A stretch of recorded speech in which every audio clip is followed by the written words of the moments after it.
All right, thank you everybody for coming. I appreciate your time, and I'm going to start talking about grace and law and how they fit together. Jesus said in John chapter 14, verse 15, if you love me, you will keep my commandments. And when he said that, he was saying a little bit about law, but that wasn't the whole picture. And you all know a little bit about grace and a little bit about law. In this essay, this speech is going to explain how they work together. Now, typically there are the two doctrines found in churches throughout the world, and one is teaching law, and the other is teaching grace. The law says that you have to follow all of the commandments, and the fire and brimstone, and if you don't follow the law, you're going to hell, and that you need to be afraid. The other side is hyper grace, which says grace, grace, grace, and ding dong, the witch is dead, and that we can do whatever we want because we're under grace. Neither of these are true on their own accord. And when you read through the New Testament, you'll see that Jesus talked a lot about the law and the commandments, and a lot less about grace. I think that's because grace is a very simple concept, and the law is not so easy. But even harder yet is how they fit together. So I'm going to talk about what Jesus said about following the commandments, what's said about grace, and how it fits together.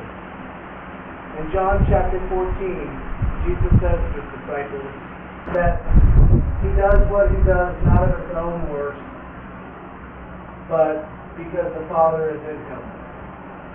And he says that when he's gone, he expects his disciples to continue the work because the Spirit of God is with them. And as I mentioned at the beginning of the speech, Jesus said, if you love him, you will keep his commandments. And he wasn't saying that to manipulate you or to add a new commandment. He was just stating a fact. If you love Jesus, you'll do what he asks. And John expresses this in 1 John chapter 2. He says that if you know Jesus, you will do what he's done. You will walk as he walked. And to know Jesus is to love him, and if you love him, you'll do what he's asked. But all this talk about law and following the commandments, it's easy to get guilt-ridden or filled with condemnation. But that's not what the message is about. That's not what Jesus intended. You're not going to hell because you slip up, and the Father is not going to shut you because you miss church on Sunday. You live under the principle of grace. In Ephesians chapter 2, verse 8, we're told that we're saved by grace, which is a gift from God, so that no man can boast about his works. And right there it's telling you that it's not the law that saves you, but it's the grace of God.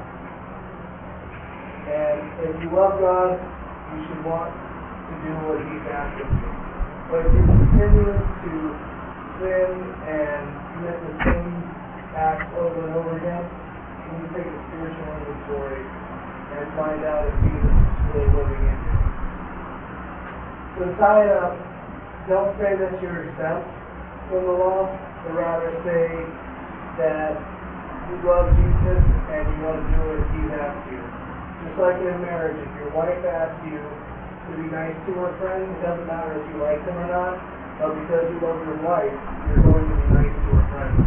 Not because you love them, but because you love her.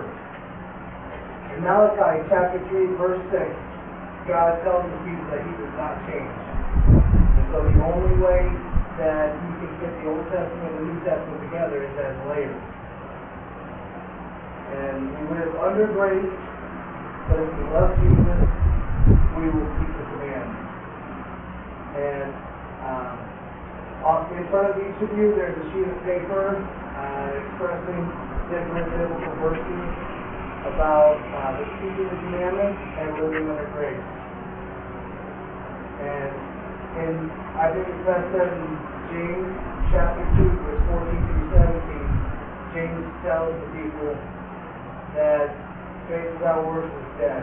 If somebody comes by and says that they're hungry and they need food, and you tell them, all right, be full, be warm, and go away, then you've done them no good, because you're still hungry, and you're still cold.